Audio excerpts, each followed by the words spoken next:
Good afternoon, everyone. I know it's after lunch. Should we take 2 minutes for everyone to get seated?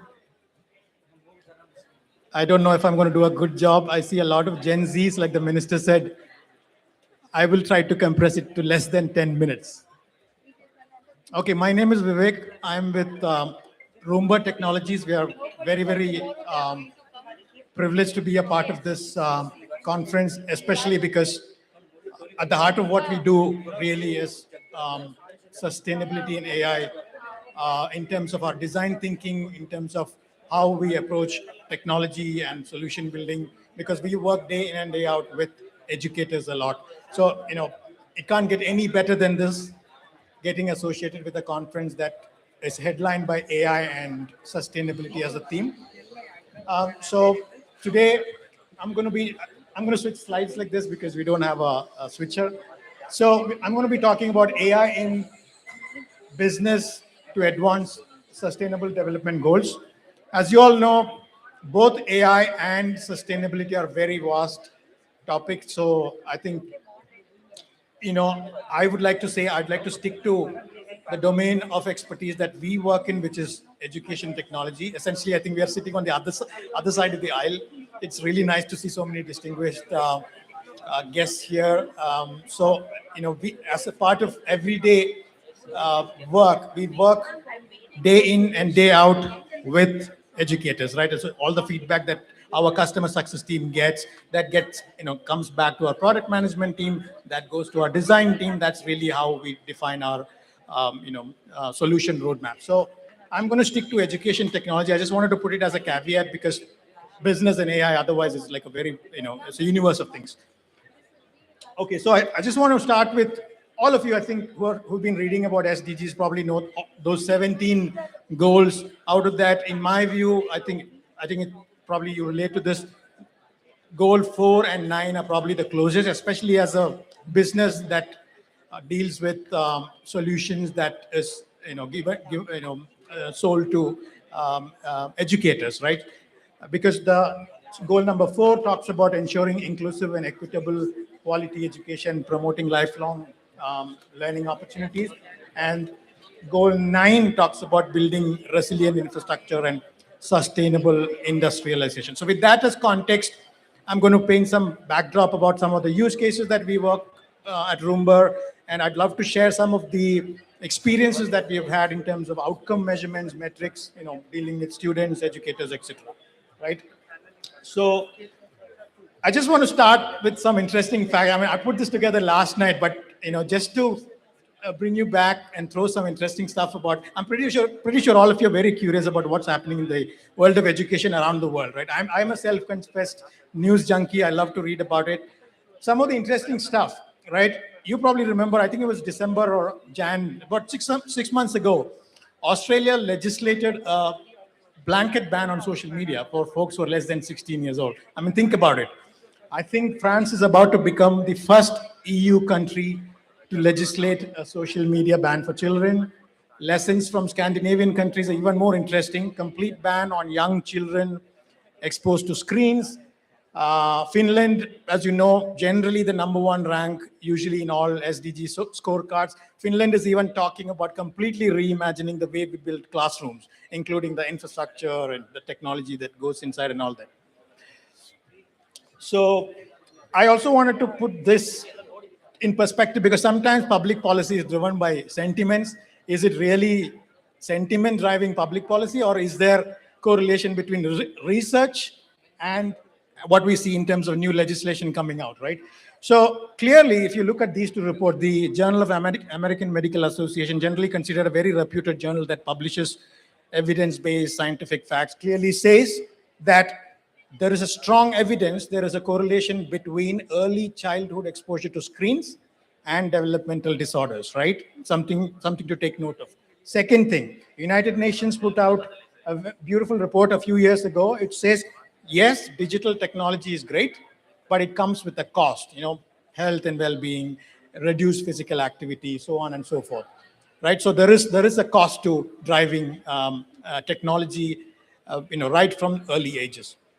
Now, coming to the Indian context, I'm going to quickly summarize. I think many of you know this, but I just wanted to put this in context because the National Council for Teacher Education, which is the flagship body that coaches teachers and in India, put out a 52-page report. It's publicly available. Very nice summary of the core challenges. And interestingly, again, technology at the heart of it, or maybe the lack of technology at the heart of it. Personalization, retention, addiction to technology.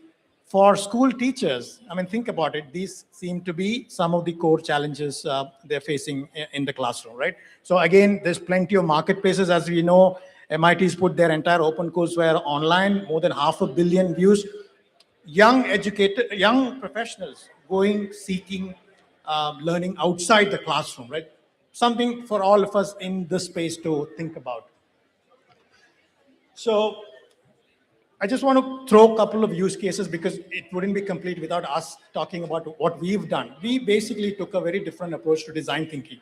About 10 years ago, when our founders started thinking about our solution design, I think the first question they asked was, do we really need so many gadgets in the classroom? And then they said, do we really even need a panel, like a physical panel? And then they decided that, okay, why not build a solution that's radically different, eliminate the physical need for a panel, and then bring all these devices, projectors and laptops and audio, video, all that, and combine it to one portable solution with a significantly reduced carbon footprint, the gadget chaos, whatever you want to call it, essentially resulting in a unified solution, as we call it, one platform, one experience solution. And then we built up an AI app around it. I'll come and talk about it in a minute. Generally, what that does is really personalization at a lecture level, not even at a classroom level, but more at a lecture level. So this is how our device looks like. It basically combines multiple gadgets, about 5 to 7 gadgets inside a classroom, and then puts it in a nice looking portable box. I would not talk too much about our company and technology, but I just wanted to give you perspective on the design approach that we took. So this is what happened. There's a blow up of the different components that goes inside the technology. Basically, you slice up all those devices, put it together in one box. It becomes one unified solution, right? So I just want to stop for a minute here. Essentially, what happens when you put a screen or no screen in front of a student that gives a cinematic experience, like almost 120 inches and above projection, combined with a full computer wrapped around by hyper-personalized AI workflows. That is exactly what our solution does. I'm pretty sure there are many other solutions out there in the market who are trying the same thing, essentially because some of the facts and points that we saw, all that point to leveraging AI as well as sustainability in a way that it starts at a very early age and drives change in the consumers, right? So this is our app. That's a screenshot of an app. It'll probably be on the scope of this session to talk about it, but essentially a couple of primary workflows, right? At the core of what we do really is capturing the session. For example, we could record this whole session. In fact, I'm very glad to say we are powering many of our conference tracks today here. So we could record those sessions and run AI workflows on top of it. What are those workflows? Personalization, even like things like test administration, test generation, remedial learning loops, essentially giving the teacher the power back to focus on their core, which is really knowledge delivery. And we take away the device chaos, the non-core tasks about test management, paper management, etc. Right? That's exactly what the software does. Now, a couple of slides. This is probably the most important takeaway for all of us who are thinking, what can AI do in the education space? There's plenty of things, right? It's probably beyond the scope of this discussion to even go into it, even just education as a sector. If you think about the fact that OpenAI's largest industry sector today is education, that tells you something, right? Educators, teachers, people aligned to education are actually using AI at scale. So what is it that we can do? So essentially, I would summarize it and say there are 3 stakeholders here, right? Educators, students, administrators. They have different metrics generally, right? Students are interested in learning outcomes, measurement of their scores, et cetera, et cetera. Essentially, AI gets it to a level of hyper-personalization that treats the student as one unit, not at a lecture level, not at a classroom level, not even at a lecture level, almost at a segment level. I would be happy to go into more details, but I would just leave it at that. Essentially, think about it like treating that little 1 hour segment as the IP that comes out of the classroom. Now you let AI run wild and do a lot of stuff around it, and that becomes a loop, right? The second stakeholder, teacher, like I said, take away their non-core tasks, give them superpowers to focus on the core tasks, which is really knowledge delivery, mentoring, spending time with students, etc. And the third stakeholder, of course, are the owners, trustees, etc., who generally would look at rankings, cost. There is so many arguments to be made on TCO, total cost of ownership, the metrics that drive the those topics that I mentioned, which generally the owners are interested. So there is multiple stakeholders with different needs, which can be essentially fulfilled by AI.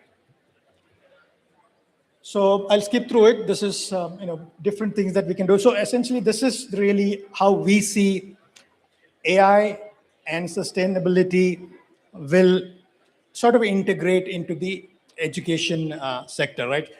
Now, I think we went from that blackboard era to that green board to the panels, and now we have those touch-sensitive smart panels. We are bringing the next generation of it. So we are actually now seeing unified, sustainable classrooms at some level. Where we are going really is, if you look at even India, the whole initiative about around digital public infrastructure, AI initiatives. I think that essentially we are looking at some kind of nodes running all over the country, and all of us in institutions are going to plug into that national AI network. So that we are really aligning with that public policy, initiative, so to speak. And finally, I think we're going to see an emergence of self-sustaining, self-optimizing learning ecosystems, multi-campus, and you'll be connected to the government, the local community, et cetera, et cetera. So I would conclude with this. I think the minister in the morning said a very beautiful statement. You can't just say we are AI enabled, right? That's just not enough. McKinsey and Gartner reports cite the fact that a large percentage of businesses are already using AI at some level. Does that mean change is happening? If you look at measurable, quantifiable change in terms of bottom lines, that's not really the case. So I guess safe to say that it is not just that we're going to adopt AI. It is about how responsibly we adopt it and apply to our business context, right? So I guess that's all we have time today. Thank you so much. And I wish a very productive and intellectually stimulating conference to everyone. Thank you. It's not switched off.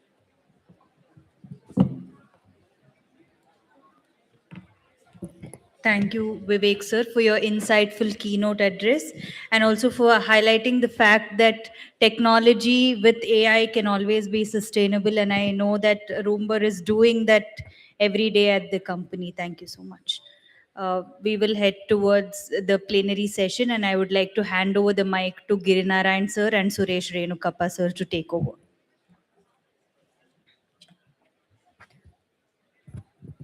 Our next plenary session is going to be AI in businesses for SDGs and AI in healthcare to achieve SDGs.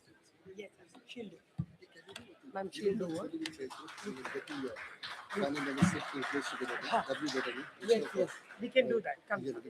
Ajo, sir. They'll keep them. Come, sir.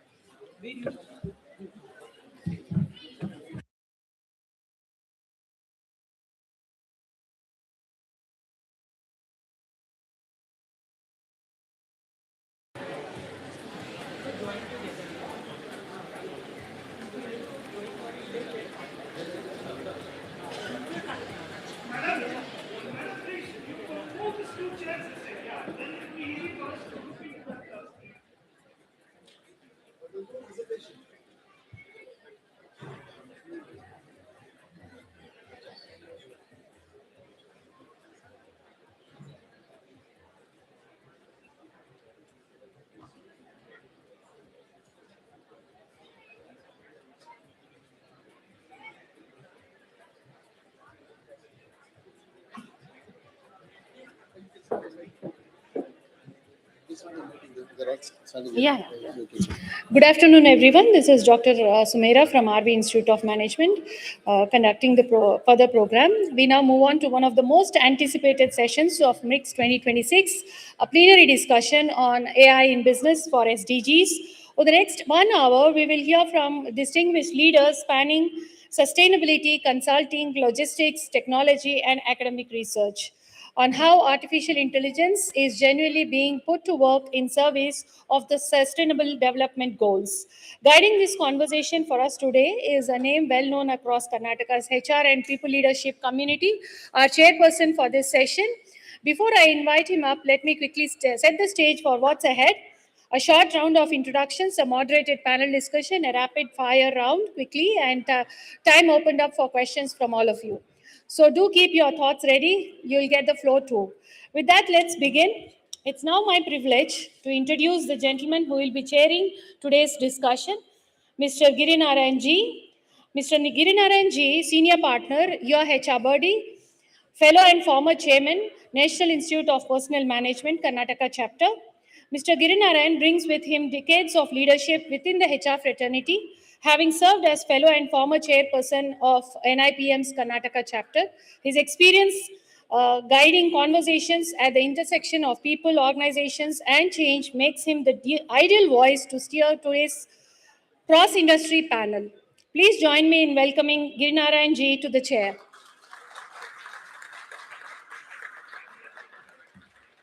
Before I start introducing our panelists, I also request Professor Noor Firdaus Jahan to also grace the dais. Now I take privilege in introducing you to the eminent panelists. To start with, our first panelist leads Elbow Water Labs, where he works and sits at the heart of the sustainable water management, a theme that speaks directly to today's conversation on AI and the SDGs. Please welcome Mr. Kumar Lokanathan. I request Professor Noor ma'am to please welcome him.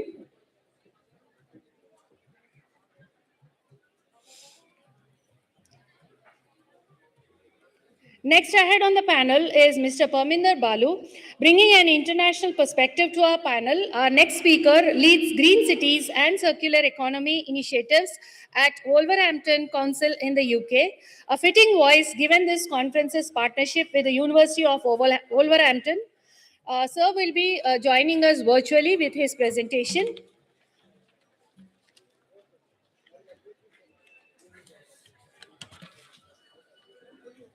Our next panelist is Executive Director at Deloitte India, where he works closely with organizations navigating digital and AI-led transformations at scale. Please welcome with a round of applause Mr. Kartik Kumar S.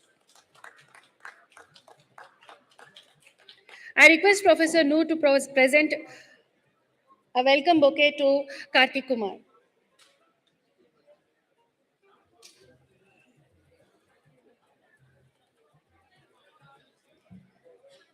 Next on the panel is Managing Director of DataV Technologies, where he works at the forefront of data and AI-driven technology solutions for business. May we please have on the dais Vedant Ahluwalia. I request Professor Noor to please welcome our panelists with a welcome bouquet.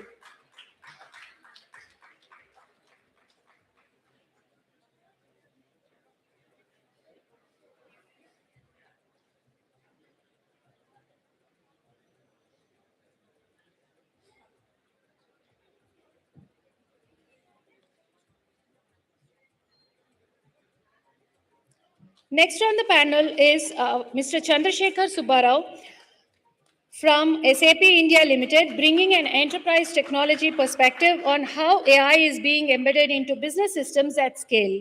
Please welcome Mr. Chandrasekhar Rao along with Noor Firdaus Jahan ma'am. Rounding off our panel is our speaker, Dr. Vikram Patil, Professor and Vice Principal of JSS Medical College. He works at the intersection of institutional leadership, clinical excellence, and the digital health frontier as Vice Principal of JSS Medical College, and he has a prior tenure as Deputy Dean of Research for JSS Academy of Higher Education and Research. I now hand over the floor to Mr. Girinarayan ji to conduct the further proceedings.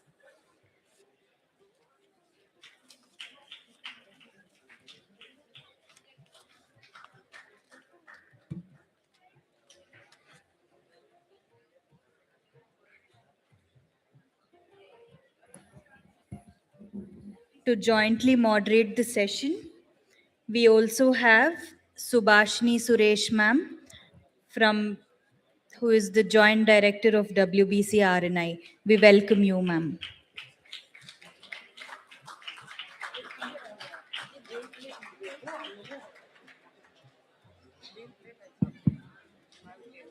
Very good afternoon. I can't hear you. That's good because the topic is going to be your topic and not our topic. The only advantage for you is you have experts sitting next to me who's going to answer many of your doubts.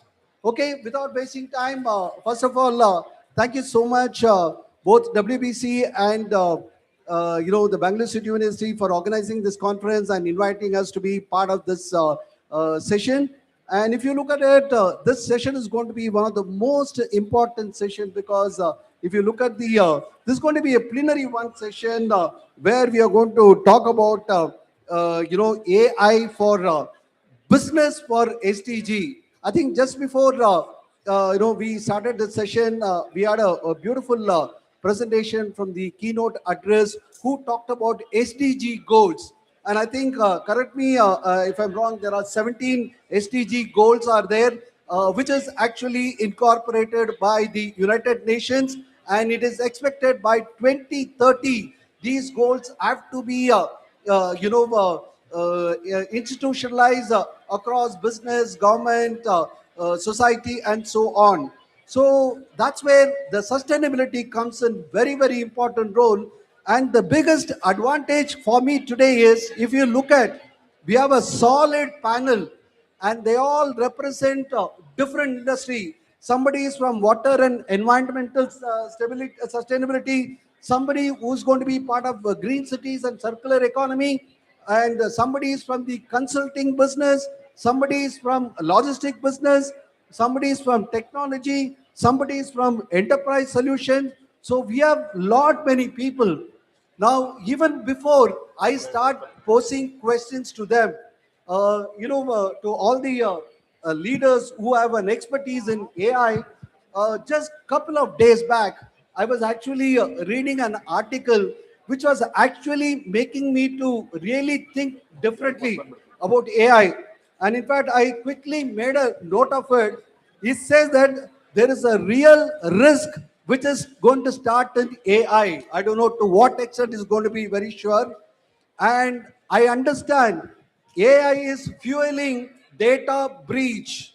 And the average cost of data breach in India today is about 25 crores for every breach. It has been increased from what it was by 19% this year alone. So there are a lot of issues. It's a wake-up call. The impact is happening in finance, technology, communication, and so on and so forth. So I think sustainability is going to be very, very important. So what I'm going to do is, I've actually, I'm going to have a industry-specific question on sustainability to each panel member. And remember, these panel members will not get more time. You know why? They are going to speak about AI, so their answers will be much faster than ChatGPT or Cloud or Copilot or whichever the AI you are talking about. So they will give you, even before I would ask question, I think they would be already ready with their answers. So without wasting much of my time, let me start with, right is always right. So I have Kumar, who's next to me. Narayan sir, just before you go to elbow waters, may I just chip in? We've got from the health sector as well. Yeah. We've got Dr. Vikram Patil. Yeah, that's right. And so I would request him to put on his business hat for this session. Yeah, but we sure. will be tapping into his expertise of the Sure, curriculum sure. activities for. Thanks for bringing that. Sorry, I missed out reading about the health this thing. So it's going to be very important. So let me start with Kumar. If you look at it, for us, water is one of the source. You're all aware, the Karnataka and Tamil Nadu water dispute is still going on and so on and so forth. But at the same time, without water, it's going to be a big challenge for us. So I have actually two questions. How can AI make water and wastewater management more smarter, more efficient, and more sustainable? That's my first question. The second question is, if I understand, you are also helping the industry to achieve ZLD, which is called zero liquid discharge, and improving the ESG for the ESG compliance. So could you please highlight why this is very important, and also talk about the how do you make wastewater management much smarter? I think it's a lot to take up, but thank you so much for having me here. And it's been an amazing session in the morning. I mean, first time I'm hearing a minister's speech in person, so that was a heartwarming for me. So to begin with, I work on sustainability goal number 6, which is clean water and sustainability. So how AI can help? Am I audible to you?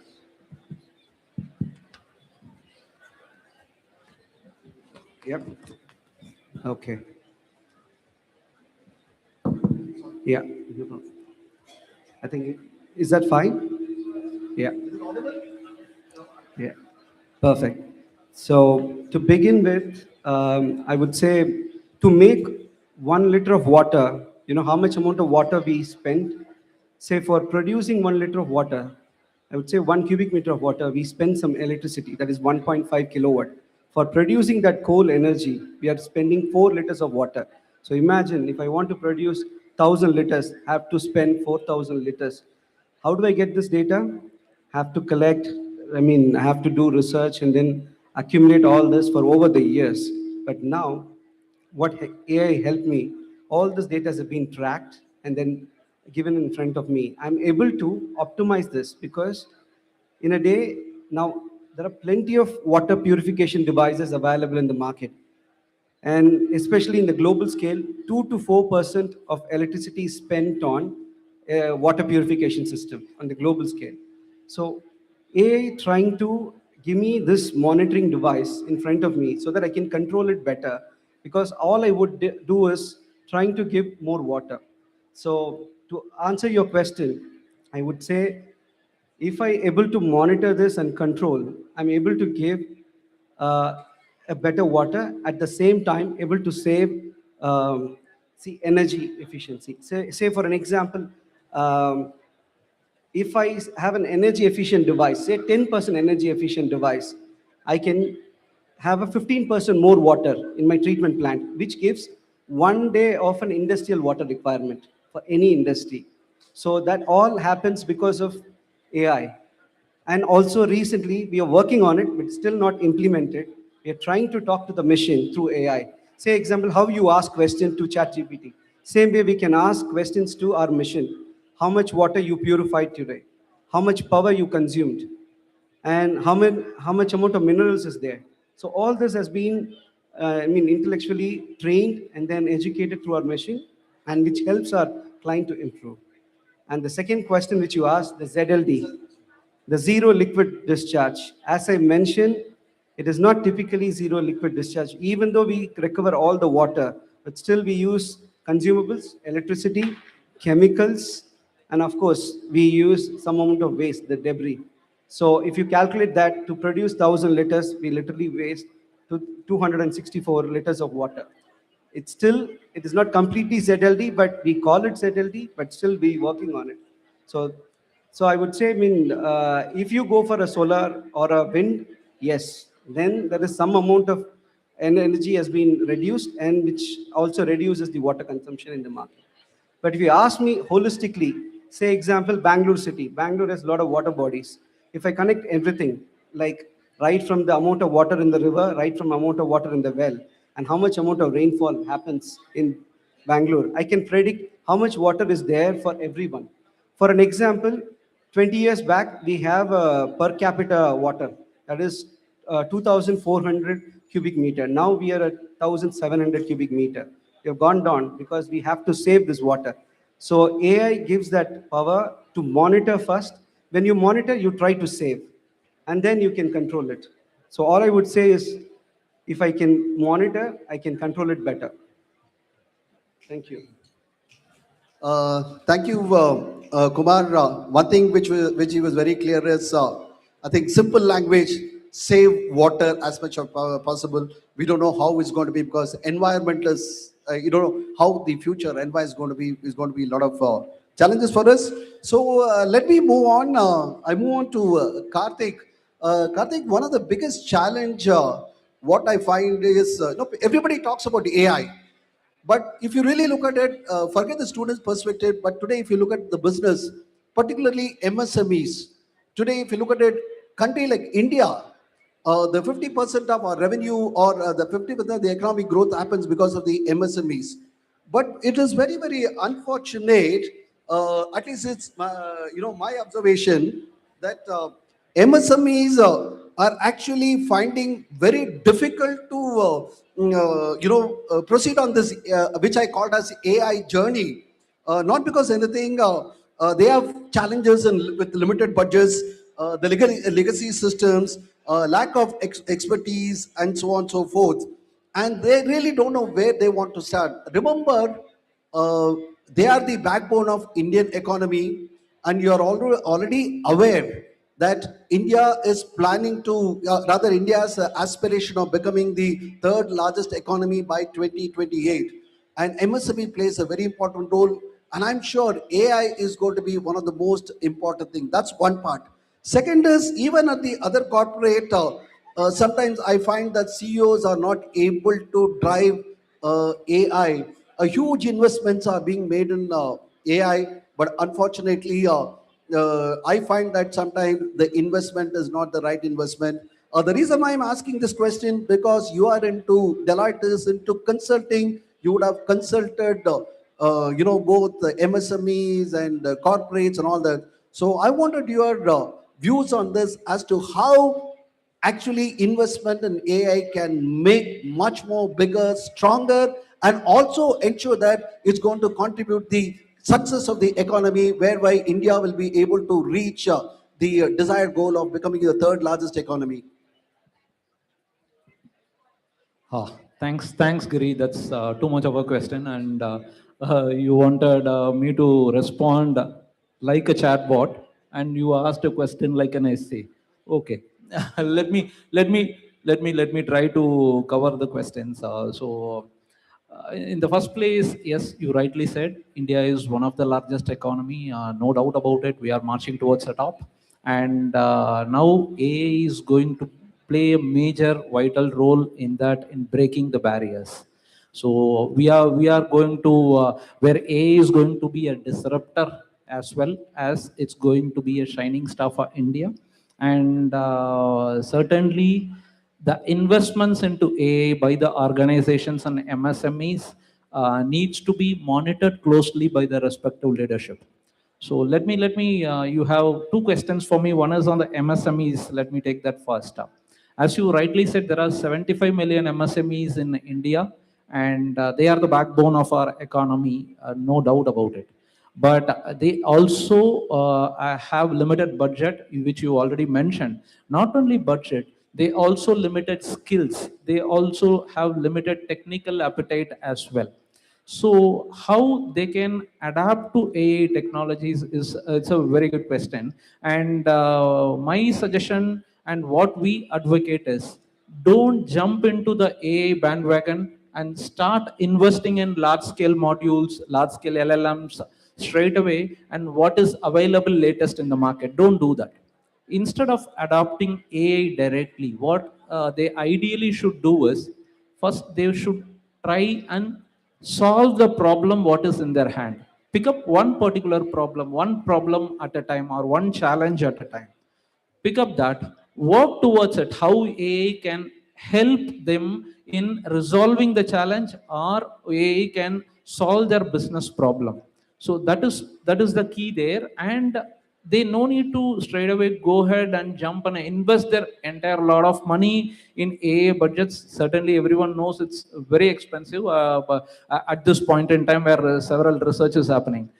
There are a lot of low code, no code solutions available. There are a lot of homegrown GenWA applications are available through which the AI can be adopted only for that particular problem. So clear the workflow, whatever you have, and clear the data. See to it your solution is built only to resolve the problem which you are trying to address. So take one problem, one challenge at a time, implement it, see the result, and move on to the next. This is the way I suggest the MSMEs should look at AI as a solution for their business model. This way, their investment also is limited, and it also ensures the problems are addressed.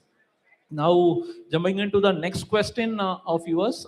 Yeah. How CEOs can actually go about investing in AI, because Right. somebody is doing, neighbor is doing, I'm also doing. That is a trend which is happening. Like everybody jumps into the whatever it is coming in the market. When Nvidia announced GPUs, then people start thinking, how can I acquire GPUs? It's not going to be easy. It's going to be a huge investment. A GPU, building a GPU farm is not going to be easy at all.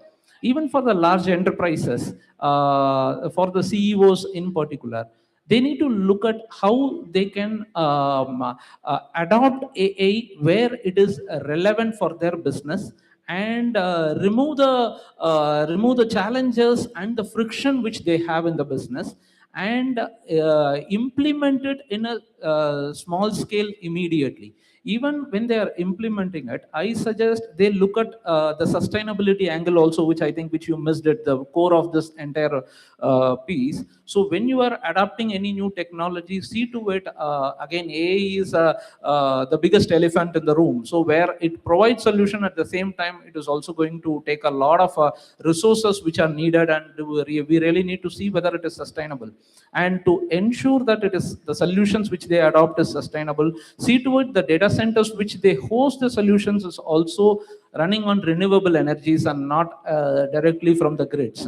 This is one way of looking at it. The other thing is, any success of any new technology or the implementation in their organization is the training. See to it each of their employees are upskilled or trained to utilize the technology. So one is implementation, the other one is adoption. And the third key part is keeping your workforce intact. Just because we got AI, we can't be removing people from your board. And we are again responsible to ensure their career is also safeguarded. The CEO's responsibility is also to ensure their career is safeguarded. So see to it the respective workforce is completely upskilled, and learning happens there, such that the investment which the CEOs made for their particular business is effectively utilized by their employees by doing a reskilling and upskilling, and so that the desired results are obtained.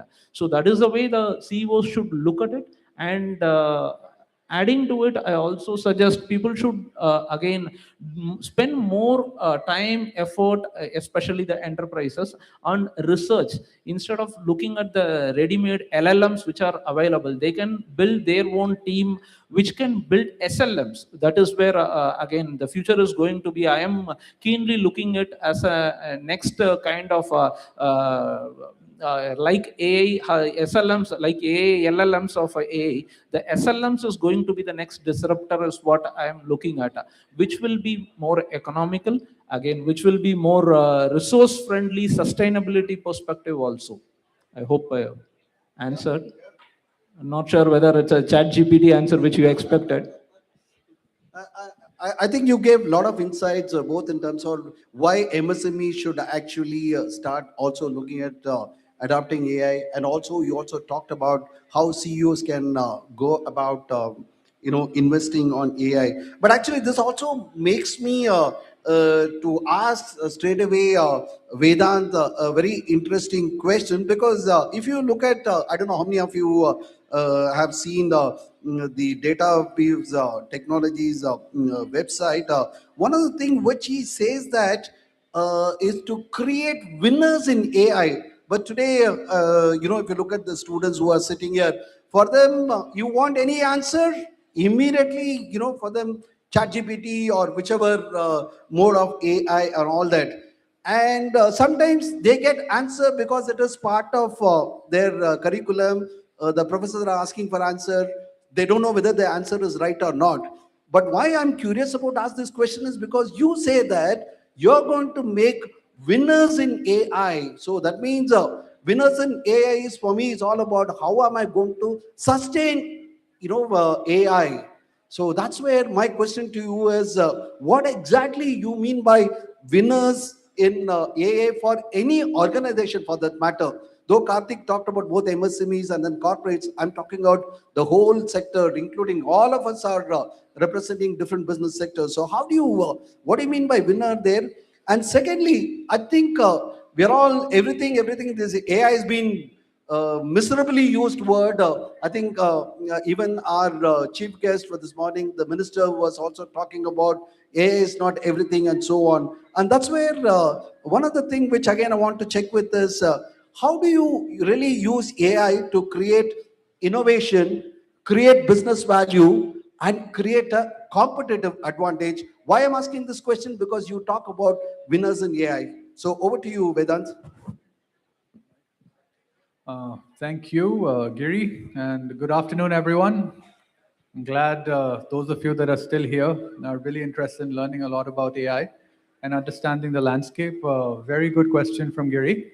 So specifically, I'd like to tell you a few things from my experience and why we're talking about winners. So if you draw parallels from the computing era, when computing started, it was similar to where AI is now. Computers were only used in research institutions. Bill Gates used to go to a special place to get access to a computer code, and very few people had access. What we are talking about now, from our perspective, is exactly what Steve Jobs did for computers. He brought about an operating system so everyone could access the computer and use it. And there are millions of people, including CEOs of organizations, and everyone who's achieved what they've achieved in their life because one man, Steve Jobs, said everyone should have a computer. And that is a very powerful conclusion and a very powerful statement and a very powerful contribution that's still remembered even decades after he's lost. And that is where we are coming from in AI. Recently, we presented the same thing to over 100 universities in the US. And they said this is for the first time we're talking beyond LLMs and GPTs. We're actually talking about an operating system, and it feels like the Steve Jobs moment has arrived. So our organization has been focusing on bringing this operating system to all, where everyone, including people in Mayo College, which is one of the centers where we've set up our lab, where school kids are competing with engineers. Fifth grade students have been able to show that AI can be built at production level that can compete with an engineer from, let's say, Deloitte, Accenture, or any big company. And this was also visited by the Stanford dean, who was remarkably amazed that such innovation can come from India to the world. And similarly, we have done another pilot now at Akola, which is in Nagpur, where students of rural are actually working on solving their own problems with AI. So AI being spoken as a word versus AI being actually used as a solution to create leverage is the difference between a winner and a person that's just, walking the trajectory, trying to use ChatGPT, trying to use Claude. And that is where we're trying to actually witness and put forward the entire thinking and contest, that let's bring people to the entire AI world. Of course, the world is going to be built again, Giri, you'll agree with me. AI is a core part of the new world. But how you're going to use it, who's going to contribute, and if the world is being built for all, shouldn't everyone be a participant? So that has been our mission of democratization of AI right from my days at Stanford, where I was working with Andrew Ng in research and teaching. Our vision was how do we give back to the world and make sure everyone has a chance to compete? And Sustainable Development Goals, SDGs, are all related topics to that we want the world to be a better place. And one more point recently that I'd also mentioned in my Geneva address, where I was there, was specifically related to that UN has set the goals. Governments are trying to make them happen, but it's not their job to do them. The students out here and people out here are equally responsible. Even all of us panelists out here are equally responsible of achieving those goals. They are our goals as well. And until that message is not driven home to every student, every person to become a contributor, a revolution cannot happen. And AI being called a revolution is great, but there are few research houses controlling a lot of it. Of course, the SLM revolution is going to bring about a big change. And that's where I think everyone needs to stand up. A lot of sacrifices have gone into building India to where it is today. A lot of countries have put in big research, big work. But I think the dreams of many scientists who've contributed have also been that a big product from India emerge that competes with the likes of Microsoft, Google, and that. And I think that dream needs to be re-realized. And there's no better moment than right now when AI has given the power to everyone. A new NVIDIA can be formed. There are companies in China and Korea that are building chips. So the opportunity is opened up for trillion-dollar companies coming from other enterprise areas, other countries. And I think that's where students need to look at this as an opportunity to stand up, take control, and really build a future for which they stand for, because the old order is over. You cannot really think you'll get a job, at a TCS or Wipro and live your career anymore, because the change is so magnanimous and significant that the new world is going to require different skills, changing skills, different way of thinking. So it's, I think, an awakening moment. And that's what we mean by a winner, someone who rises in the time of change. Thank you. Okay, maybe I have one more quick question for you. You talk about winner in AI, but how do you make winner in their own human mindset? Because I think I very strongly believe human intelligence is much more bigger than the AI, and I think AI came only because of human intelligence. So how do you make that as a winner? Then you can make them as a winner in AI. Very good question, Giri. I think it adds a good perspective to the human mind and their role in the era of AI. The winners in AI will be the human minds that can work above AI. So there are two choices in this world with AI. Either you outsource your brain to ChatGPT, let it answer all the questions, and you then become subservient to AI in a way. If you're above AI, you know how to use it effectively, you are 10x more productive. And the point that you mentioned on organizations, like even my friend at Deloitte mentioned, many organizations are adding AI, but the benefits across organizations that are using them intelligently are 1,000 times different. The ROI difference coming across a proper company that's re-envisioned the way it should work with AI is actually significantly different than one that's just adding Claude to every user. And the metrics are not moving as expected in those cases. That talks about the power of the human brain, the power of orchestration, and our role in this AI world. It's not that AI will run the world for us. We will create AI to run the world for us. So we are still part of it. We are still part of decision making. And if we are not participating at this point, this is a big loss. When you have a chance to be a creator, create the future world, then it's better to step up and claim your space. Thank you. So thank you so much, Vedant. They always, there's a saying, which I heard, degree is for your wife, but certificate is for your life. And especially if you have a certificate in SAP, I think that makes your career much more everywhere. And I think I've heard people saying that if you don't have anything, if you have one simple SAP certificate, it's more than enough. In fact, I still remember when I was actually teaching in one of the universities, one of the expectations of the university was just to ensure that they all get trained in SAP, whatever the module the SAP. And I believe Wipro was already ready to acquire them and so on. But I'm not getting into details of that. But I gave this context because we have the SAP boss sitting next to Vedant Chandrasekhar Rao. So the challenge, now I'm posing a question, not promoting SAP certifications. The challenge is, we are dealt with too many datas today. Even the companies where I work, big companies, every time it is data, and sometimes totally we are confused. Which data is right, which data is wrong. But everything is, at the end of the day, actually, for the CEO, the data will look always, it is profitable, but actually the bottom line, if you dive deep into it, you will find it is not profitable, it is a loss and so on. So my question to you, Chandrasekhar, is how can actually AI convert organization to, to ensure that they have a better outcome based on the, the data, what they have, which can actually help them in future. And of course, The second question, okay, maybe you answer this first question, then I'll ask you the second question, because second question is totally unrelated to us. So you asked me, you advise a lot of these people who have got, I'm sure even universities like BCU will also have plenty of data, WBC will have plenty of data. So, but we are all very good in presenting data, saying that we have done this, we have done this. But question is it sustainable? Or 2, or is it useful? Or 3 years, is the data which we want to generate? That's why you're generating. Sorry, big question, but I want a ChatGPT answer. Yeah, before Chanda starts his ChatGPT answer going on, just wanted to prime you up. You will have a question from me as well. I will have Yeah, so you'll have 3 questions, 2 from Giri and 1 from me. Okay. Yeah, thanks. Firstly, it used to. Anyway, firstly, thank you. Thanks a lot, Giri. Yeah, certainly the questions are very loaded. But even before I start answering the questions, I have to put a small disclaimer. I'm not officially representing SAP here, although I will be using my experience at SAP to answer these questions for sure. I have been at SAP for almost 20 years now, and my domain of working and expertise has mostly been with data and analytics. I do not know if Giri already knew this, but somehow he has actually managed to put a question around data. So anyway, so actually, if I take a hint from the question itself, it clearly starts with a kind of a hint or almost an assertion that there is a problem with data. You are very right. Okay. So yeah, all of the organizations today, all of the businesses today are generating a lot of data.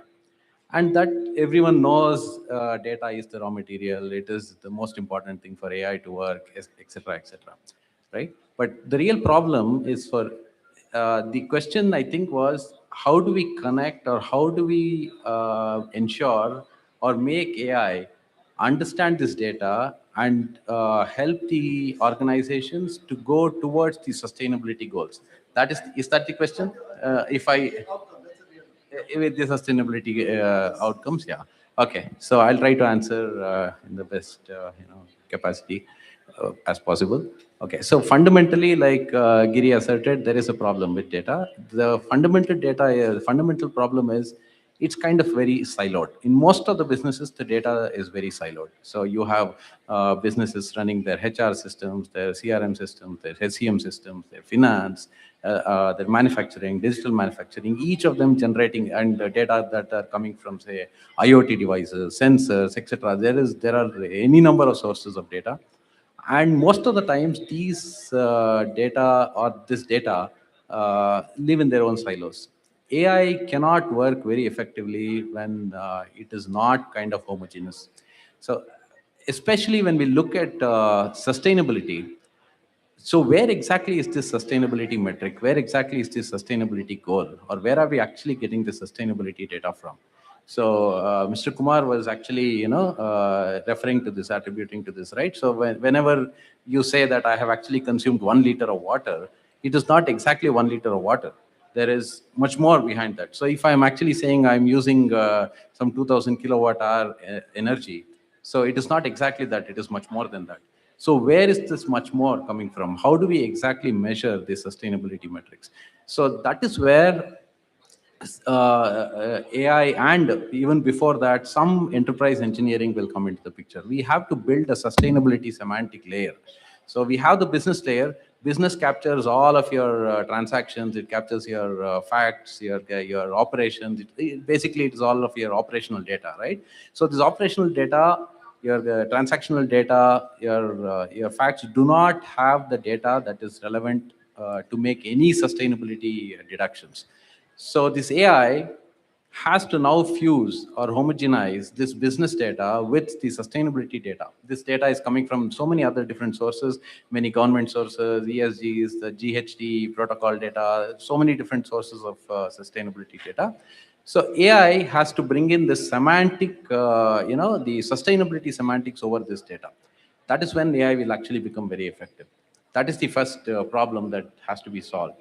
Okay, so that is when we will understand. So the moment AI understands that, okay, consuming 1 liter of diesel is actually equivalent to whatever X carbon dioxide emissions. So that is when you're actually linking the business or the operational data with the sustainability goals. Okay, so now we have to make another assertion.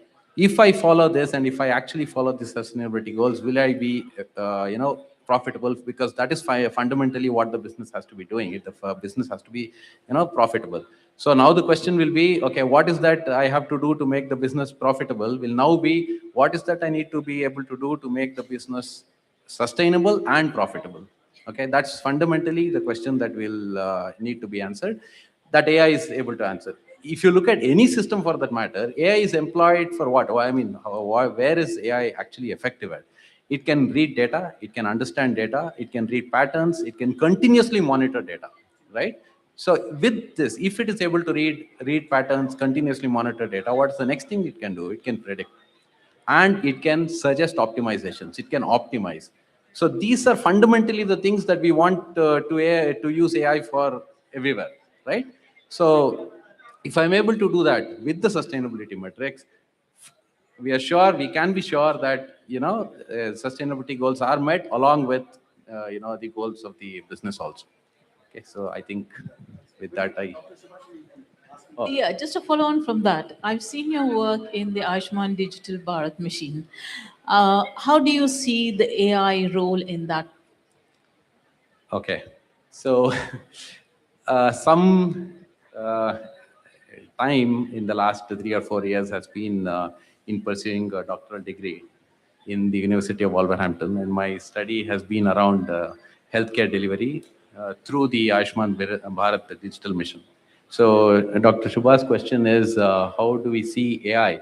So I think Because it is data driven. Data has been absolutely, collected. absolutely. So- I think Dr. Vikram Patil probably will be a better person to answer this question, because the clinical and the healthcare implications of how data can actually be used, he'll be a better judge. But from an operational perspective, this is a national mission.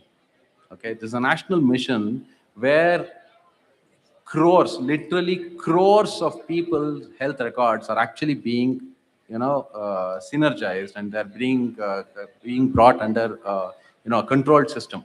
Okay, it's a federated system. Even then, it is kind of, accessible kind of centrally. Okay, so with this kind of data, imagine the kind of data that India is going to be generating. So clinical side is one thing. How do I predict infections? How do I predict outbreak of something? How do I know if there is going to be a COVID outbreak in this area? How do I map geographical information with clinical information? So many things can be done. That is one part. There is also the operational part. Operational excellence can also be brought in through AI, like any other business for that matter, right? So fraud detection can be one. We have seen hundreds of cases where this PMJAY, which is actually the insurance scheme, that is the insurance part of the ABDM, which is being misused. How do we tackle that problem? Can AI actually solve this problem? Can it do some fraud detection? Can it detect some patterns which can hint at abuse of the system, etc.? So yeah. Lots of things that AI can do. Absolutely. That's what I wanted both your heads to be there as a multidisciplinary conference and a plenary session Okay. on this. So over to Vikram. Yeah, I'll take over the same part of the question before I move on to Giri. Yeah, because I am part of the Government of India strategies for AI for healthcare. So government has something called SAHI, that is strategies for AI for healthcare for India. And I am in their research innovation ecosystem pillar. There are 5 pillars. One builds on capacity building, and others is on internationalization, various stuff.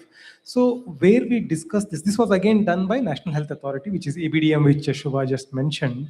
So there we have brainstormed on these same issues about, right now we have more than 90 crore Indians who actually have their Ayushman Bharat health numbers, NHA numbers. It's mainly currently being used for schemes and other things. But end of the day, all of us will have a unique health number, just like a Aadhaar number. So all of us will have to use this NHA ID to avail any health benefit, whether it's in the private sector, government sector, everywhere.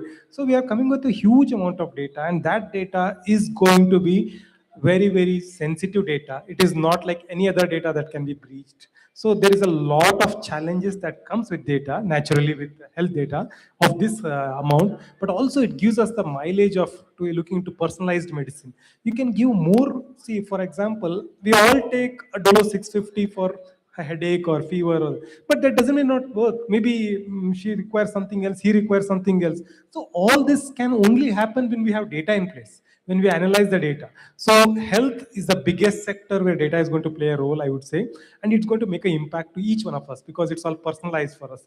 So I think what Shubha mentioned is data in health and EBDM, yes, it's happening big way. And India, as you know, is one of the biggest, it is the biggest country in the world. And so we will have to be taking it both carefully as how we are handling our data, but also what we are contributing to the world, because morning also you might have heard Tony say repeatedly, our health data, all these chat GPT or whatever these AI systems, they're all built on Western data sets.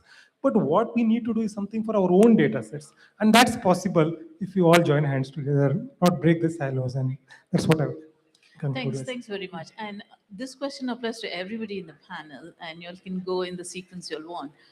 How do you see your role with AI in the sector that you work for the education, undergraduate and postgraduate? How do you see that to be embedded? Yeah, I'll take it first because I represent the education sector, I suppose, here. And so AI in education is no longer optional, I would feel. It's mandatory, and we all have to be data literate and AI literate. There is no option of not knowing AI, not to the tune of knowing what artificial intelligence means or machine learning means, but at least to the tune of knowing the application and how we should apply it in our day-to-day practice. What is ethical and what is responsible use of AI is what we should be looking forward to. End of the day, we may see a lot of students here who may be using chat GPT and writing an article and submitting for publication. Is it allowed? No, it's not allowed. So what is that they're allowed? What is that they're not allowed? Everything, at least these things should be known. How to handle data. What is that they can feed? See, for example, they may be giving their personal information into the unsubscribed or enterprise without regular versions of ChatGPT or Gemini, which may leak their data. So they should know at least what are do's, don'ts, what is allowed, what is not allowed. So I strongly feel data literacy, AI literacy should be there, not at undergraduate level, it should be there at school level also. And everybody should be aware about these things, I would say. Thank you so much, Vikram. Any other inputs from the panel? So I've had a significant amount of experience in education over quite a few of the past years. So right from being part of the teaching team of Andrew Ng, one of the fathers of AI or global leaders of AI, who's behind Google's AI Brain and a lot of things, plus also contributing at Mayo College in Education for Schools, being part of the Education Committee for Andhra Pradesh, and developing the first AI for Schools program. I think I have a unique perspective to share on how education would be altered in this era of AI. So where I think the biggest transformation is coming from an education perspective is AI is now a required skill, especially like math. And from my field, from hiring engineers to even hiring health professionals, since we're working closely with hospitals defining the new curriculum of how medical AI needs to be taught, I think the most important part you need to think about is having cross-functional skills. Critical thinking, being able to learn new things as you go is very important. And I think that is what will really define your success in the future. So as you focus on building, learning, and growing in this time, and learning how the world is changing, your only adaptability, again, at my Stanford graduation, it was said that your moment now that you're graduating is not the end of your learning, it's the beginning of your learning. So students now need to keep that ability to learn, grow, get new skills and really adapt, because AI is very fast-paced. A lot of new things are coming, but you being part of this entire ecosystem needs to be your responsibility, and you need to kind of grow further, understand it deeply, and bring the outcomes to organizations. So as you start becoming part of larger organizations, people will start depending on you for your exposure to AI, your knowledge in AI, and transforming organizations to their AI version is key in the next 5 years, 7 years, because the ROI is unbeatable. It's like your profitability goes up so much more that no matter how big the brand is, how old the company is, they cannot sustain for the long term. So I think you all, as the new drivers of society, the new people that the entire future world is going to be built on, your shoulders have to be strong in knowledge and really bring about a right outcome for everyone. Yeah, adding to Vedant, what he said. So one is like learning AI and introducing AI in the schools and colleges, yes. But there are a lot of research is supposed to happen on this. And when we do more research at that level,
that's around us, and also probably replicate much of what used to exist many. Definitely using AI. So the simulations that I would suggest that AI brings forward is putting green-blue infrastructure, significant tree canopy cover, waterways, sustainable drainage.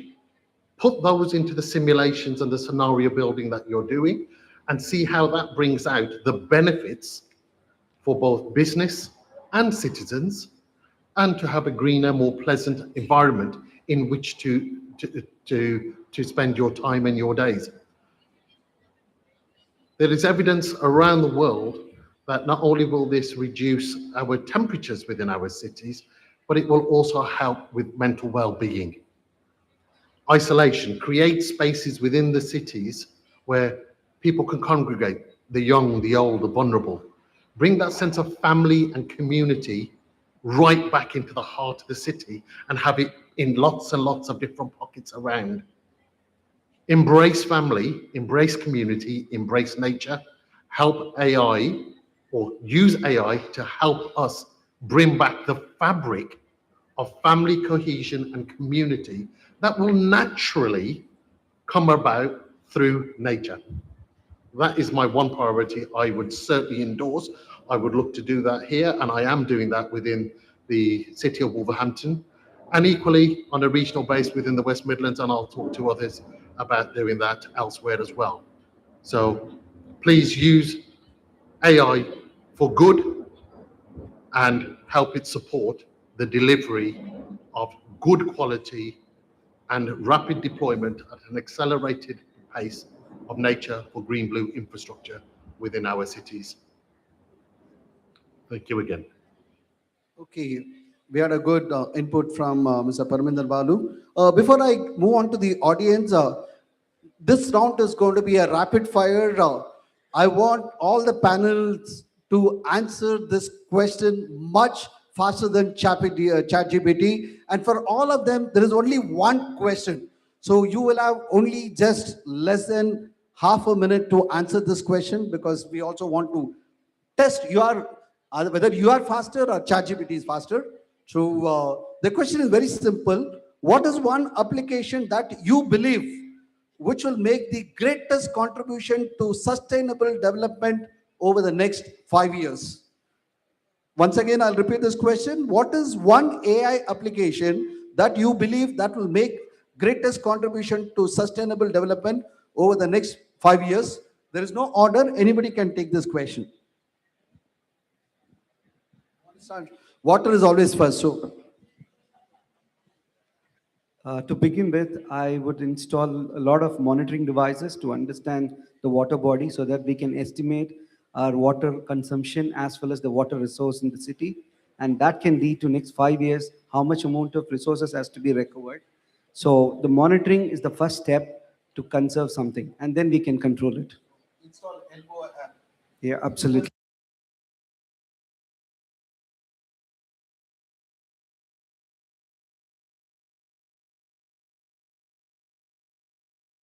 Small language models rather than the LLMs.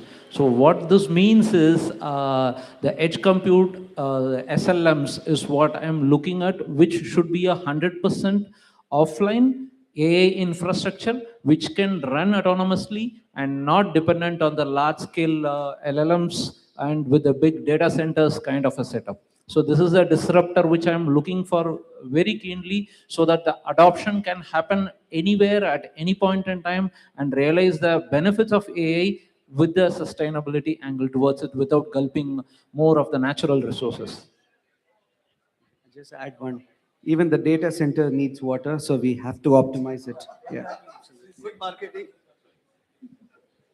I think very good points. There's no one SDG above all. And I mean, if we think about it, health is very important. Quality education at the UN level itself was considered, if we solve education, all the SDGs get solved. But when you think about it, I think every SDG has its importance. And what we think is the best way to solve the SDGs is actually enable people to start solving them. So if 1 billion people in India start looking at SDGs as a way to solve them, give them the access to AI like my friend from Deloitte mentioned, and give them the ability to build these SLMs, solve problems on their own, then we get a scalable change.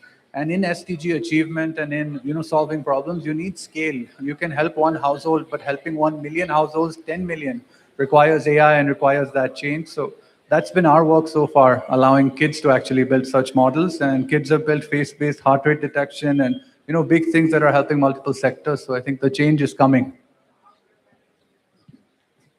Yeah, I think my answer also is somewhat in line with what Vedant just now said. So I think there's really no one single application, but when all of the applications, or rather all of the processes, all of the businesses, everything starts using AI to optimize their business, their applications, there is automatically, fantastic savings. So I think this large scale, scaled out optimization everywhere, I think that is going to be the seminal, contribution or value that AI can provide to us. Yeah, coming back to healthcare, as you rightly said, we go back to SDG 3, as you know, and health data again plays a huge role. So AI, when we talk about health data, structured health data, validated health data, and also validated tools which come into the market, that is what is going to make a difference. And we strongly believe also AI doesn't just mean artificial intelligence, it means academia and industry working together. So AI stands for academia and industry, and we should be looking forward that the future of AI is all when academia and industry sit down and work together. So if I have to say two things, I love to say data, validated data, and academia industry collaboration. These are the two things that I would look forward to. I would ask these two questions to both Dr. Suresh and also to Dr. Shubha, because they conceptualized the entire, the program. So I also would like to know what is that the next 5 years, one AI which they would like to focus upon so that, we work towards. And Dr. Suresh has done a lot of research on this area. Maybe I want a ChatGPT answer.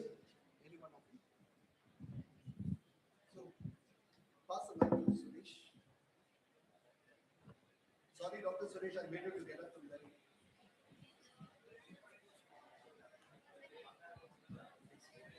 Yeah, thank you very much for asking that nice question. I think the current computing power is not enough to address some of the global sustainable development issues.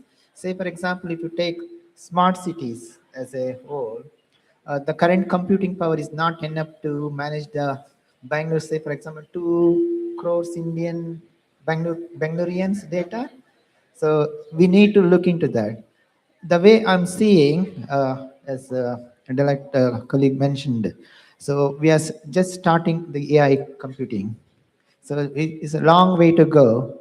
To sustain over the long period, we need to look quantum computing. Without quantum computing, I don't see the long future for AI, particularly addressing sustainable development goals. Why I am saying this? Because I'm working with post SDG 2030. As the minister this morning rightly mentioned, so most of the countries, they achieved around 30% to 40% of the goals. So that means nearly 70 to 60% of the gap still exists. So why? Because they don't have basic necessities to survive. Like water, they don't have water access for drinking purpose. They don't have sanitation. They don't have access to energy, electricity.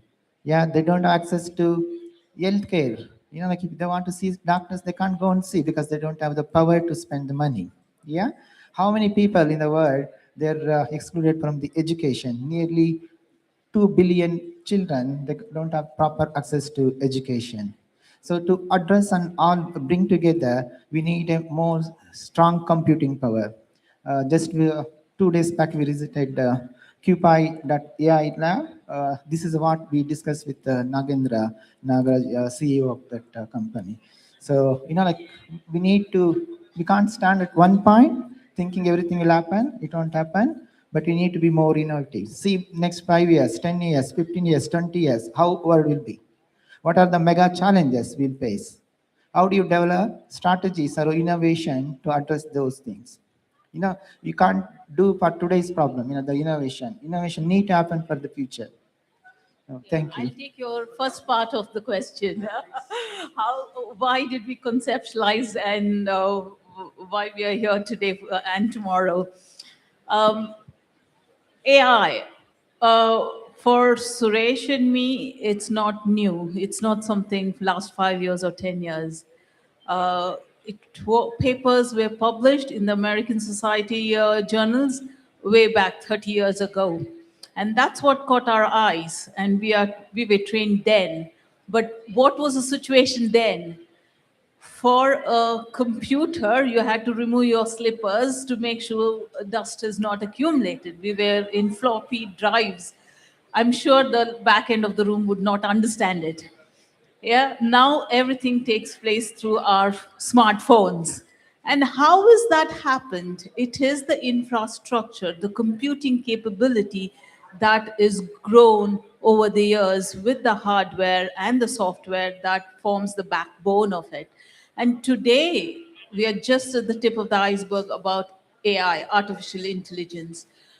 So for me, intelligence has always been there. Artificial intelligence has also been there. It's just that we as humans have ignored our grandparents' knowledge, saying that's too old generation. Now, today we are asking Gemini or ChatGPT about issues that previous generations knew about.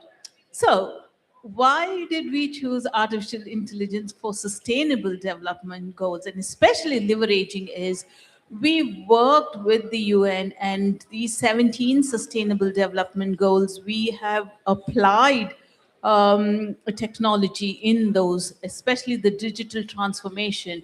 And we thought it was very timely to introduce that to our current generation, but also a future generation, that is the students, current generation, the industry. They are in the bandwagon of AI, but what actually it is, it's something that needs to be gone depth further, dig deeper into its application. So there is a lot of mileage. That's where we at WBC want the collaboration of university, industry, and the government, because the AI policy for AI, this is also lacking within organization. What are the frameworks, going back to the do's and don'ts? Again, in education, what are the do's and don'ts? Health sector, how many really put in Gemini or ChatGPT, can I have paracetamol or Dolo or whatever? So it's kind of what is the framework under the society can use it for the 17 SDGs. It's the start for us. So thank you for making us reflect on the journey.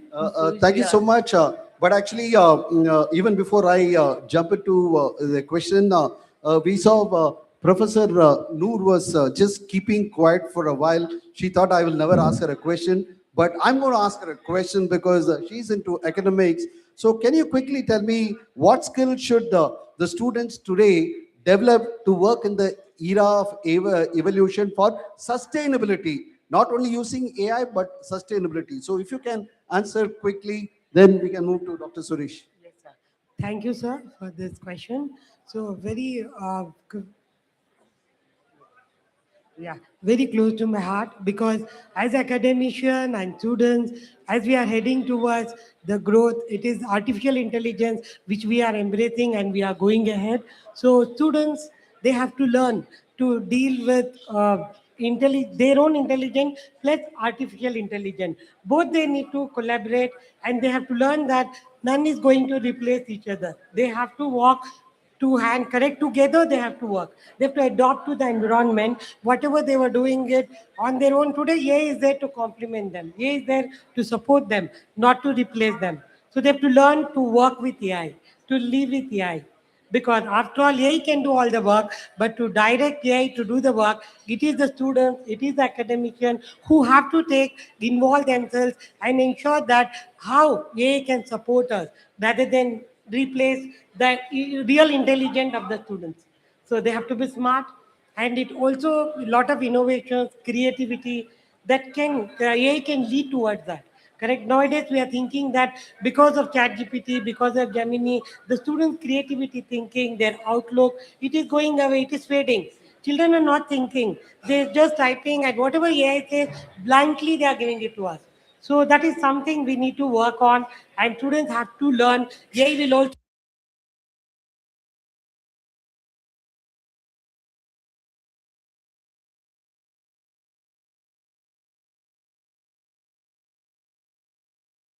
That's what I feel.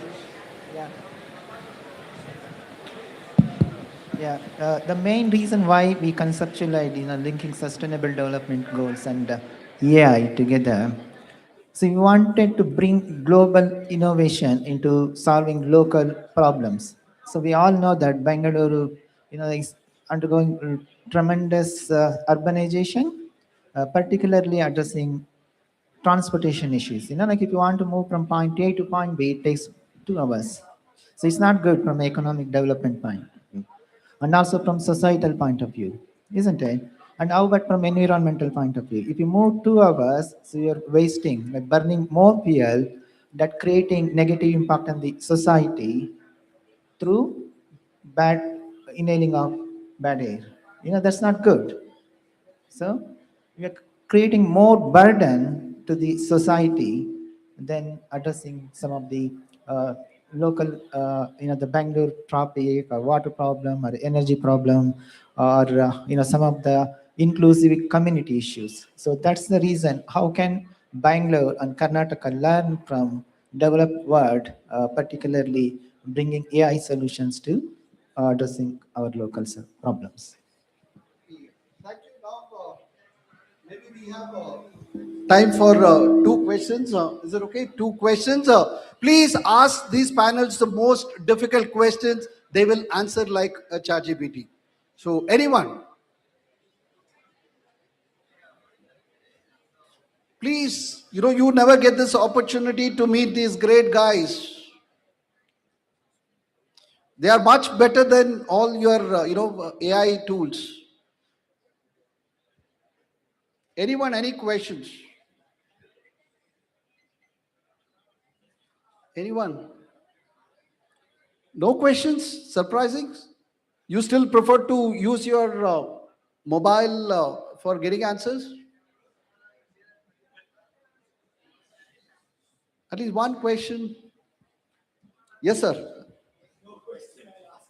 Yeah, please ask, sir.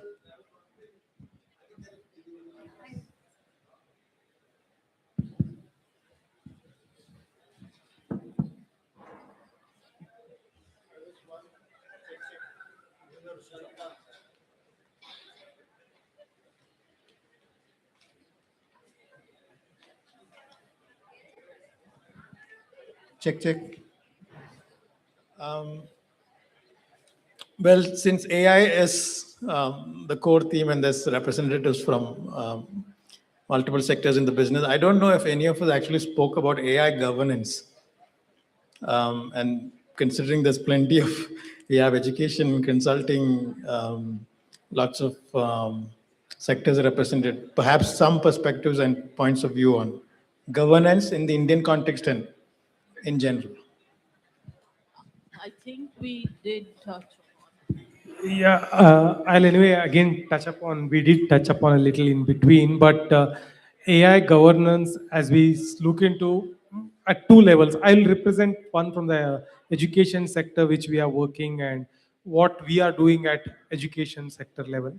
So when we say governance at education sector level, we are implementing what we call, for example, at JSS, I'll just speak, we have implemented a responsible and ethical AI use policy. So in this policy, we have made guidelines across students, researchers, teachers, and administrative staff as well about how they can use, what they cannot use, and all those certain do's and don'ts kinds of things we have done.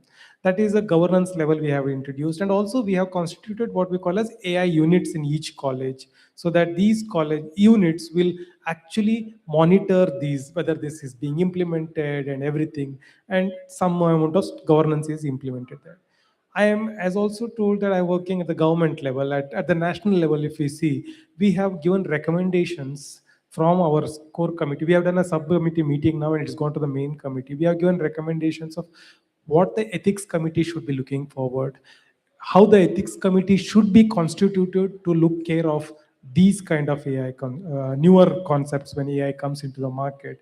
What should be the continuous monitoring process, because AI is not a one-time activity. It is not a, it's a software which version 2 will come, version 3 will come. So everything will come up with new things. So we have given even recommendations of how we should monitor it.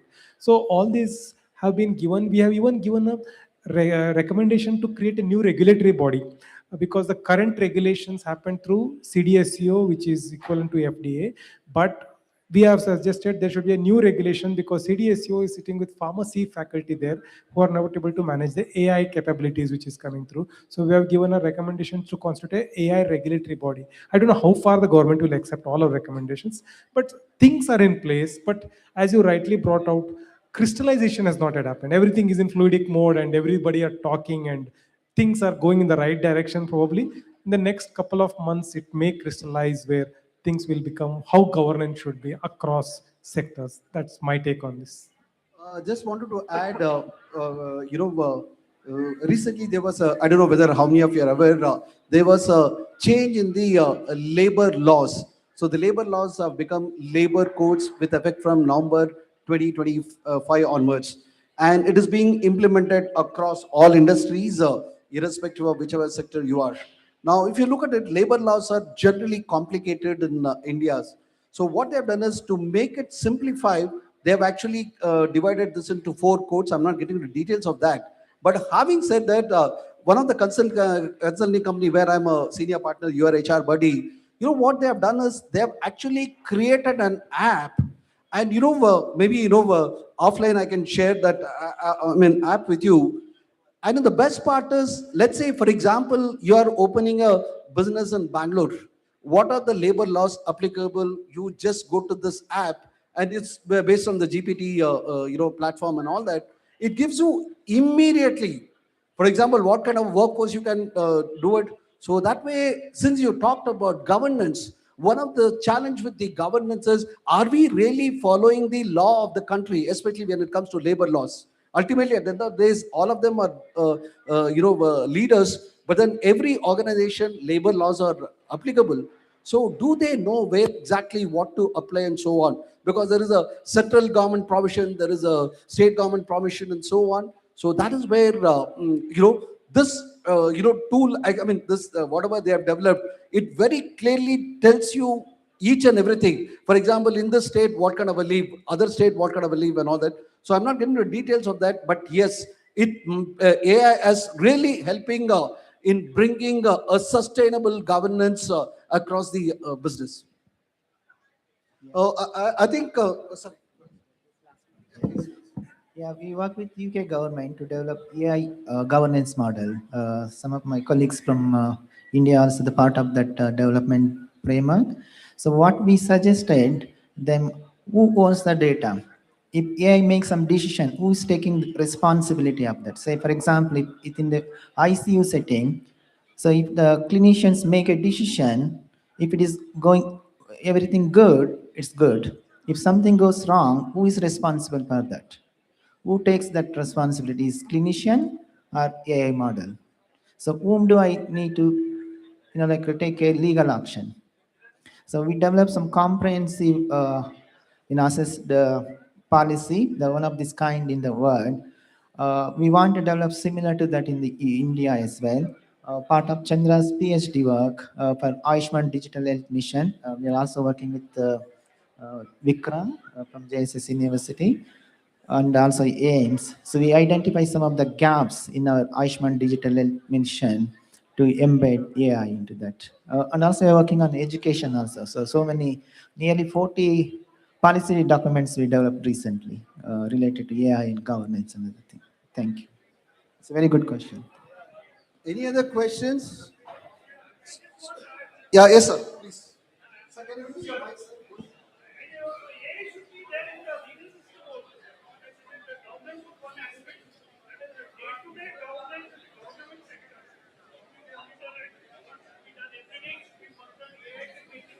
Absolutely.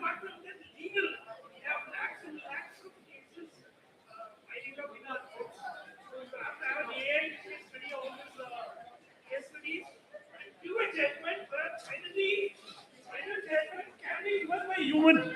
So, yes. Okay, AI will give you all the what they call processes to be happened, and finally a human judge can think of all the the case studies what it has gone through. Maybe in a span of time it can give you all the judgments. So AI should be introduced in your legal system. AI should be introduced in our daily governance. It can be urban local body, Absolutely. it can be the state government, or it is. And as you rightly mentioned about this codes, labor codes, I really was thinking about it. We had some 27 or 28 different laws pending from 1860 or something, and it was all brought into four labor codes. And it is working very fantastic. I had gone through this app process where you can do online registration, whether you are an unorganized worker or you're an organized worker. So these are all the three segments which I thought after the question, maybe you can add up on that. Thank you. Okay, with that, I think, sorry. Please don't be in the myth AI comes from somewhere. It's data driven, it's modeling, prediction. So with respect to legal, researchers are working, taking into account of all the case laws that is available and they can get their hands on. Because as I started by saying, digitalization just happened a few years ago. So there's so many in the raw data form, paper format. So that has to be converted, get into digitalized before the data can start to be captured. So they are working on it, and I'm well aware of those people who are working on that.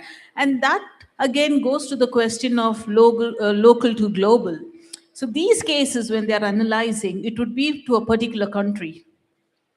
So when you're talking about the Indian context and the Indian legal system, what decisions were. So we do need a lot of work to be done there. And that's where I said we are still at the tip of the iceberg when it comes to AI. There's a lot to be done, and there's a potential for it to be done. But it is heavily data driven. It's important to know where the quality of data is coming from. That's the bottom line, I would say. So I'm going to be concluding the session. I'm not going to summarize because all of them have actually given their own perspective, and every perspective is very, very important. I wish to thank all the panelists for their insightful information. It is really good. Only thing is Dr. Vikram Patil saying that, better don't go for dolo if you're not keeping well, but still we can't help it. That's the best thing. These days we don't go to the doctor. We actually go to the pharmacist and say that, hey, look, I've got a headache or I got a stomachache. Please give me a medicine. So that's how still it is going on. Hopefully, it'll change. But I think it was a wonderful session. A lot of, insights which has come from all these leaders. Let's give these leaders a very, very big round of applause for sharing their insights. And special thanks to Bangalore City University and University of Wolverhampton for providing this opportunity. And I think we will still continue this journey. So we talk about sustainable goals now. So suddenly from 2030, suddenly something will come on to the 2035. All that can happen. AI is going to be a journey. So thank you so much. And once again, thanks a lot. It was a great and have a very great evening. Thanks for your time and patience hearing. Thank you. Thank you so much, sir. As we close this session, I think it's fairly good enough to say that we have covered a lot of ground, from water management to green cities to circular economy to enterprise technology, and on the research and academia perspectives and that frontier of AI too, all in service of the larger question: how do we leverage AI genuinely work for sustainable development and not just for efficiency alone? I personally believe sustainability is not a strategy, it's not an initiative, it should be a way of life. And that's how we can make it happen. My sincere thanks to our chairperson, Mr. Girinarayanan ji, for steering today's conversation with such a clarity. And I request Professor Noor Firdaus Jahan and Professor Subhashini Suresh to please accompany her in extending a warm gratitude and a token of appreciation from WBC and Dr. Manmohan Singh, Bengaluru City University on this plenary session event. Thank you so much, sir, for bringing that absolute clarity to the discussion. I also extend my heartfelt thanks to Mr. Kumar Lokanathan, CEO, Elbow Water Labs, for contributing productively to this conversation. I request Professor Suresh Renukappa also to please join us in extending a warm gratitude to our panelists.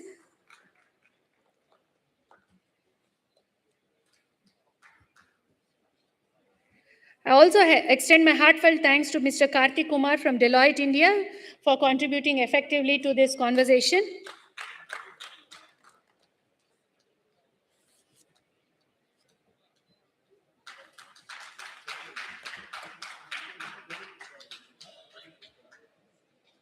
It was equally enriching to listen from Mr. Vedant Ahluwalia, who brought wonderful insights to this deliberation.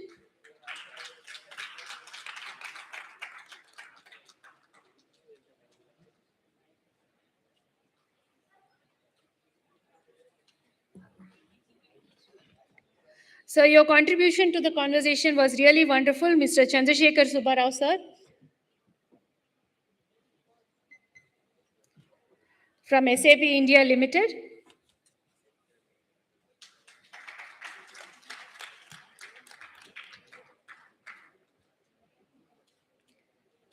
Professor Vikram Patil brought a very beautiful insight from his background as Vice Principal of JSS AHER. Thank you, sir, for being in this panel discussion.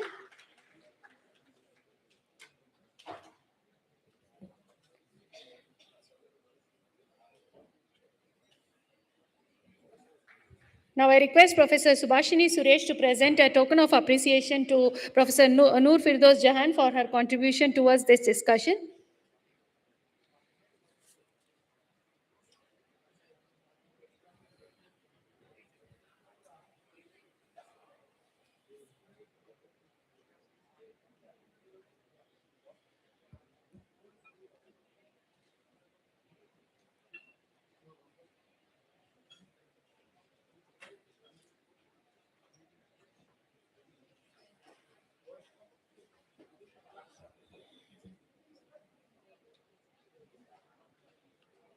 I request Professor Suresh Renukappa sir to please extend a warm token of appreciation to Subhashini Suresh as well for contributing productively to this discussion.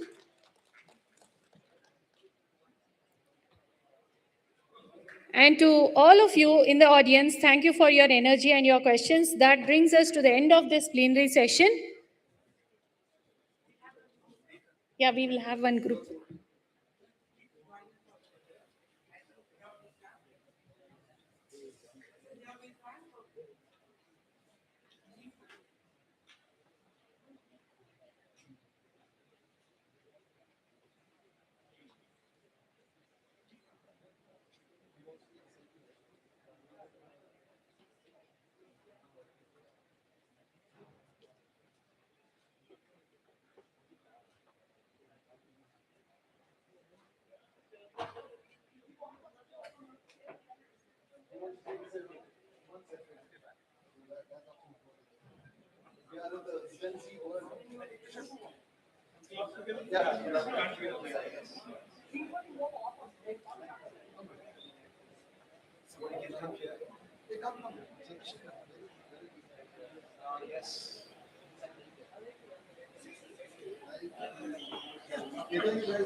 This one is support plus this. What is the like itself? What itself? Take care of it.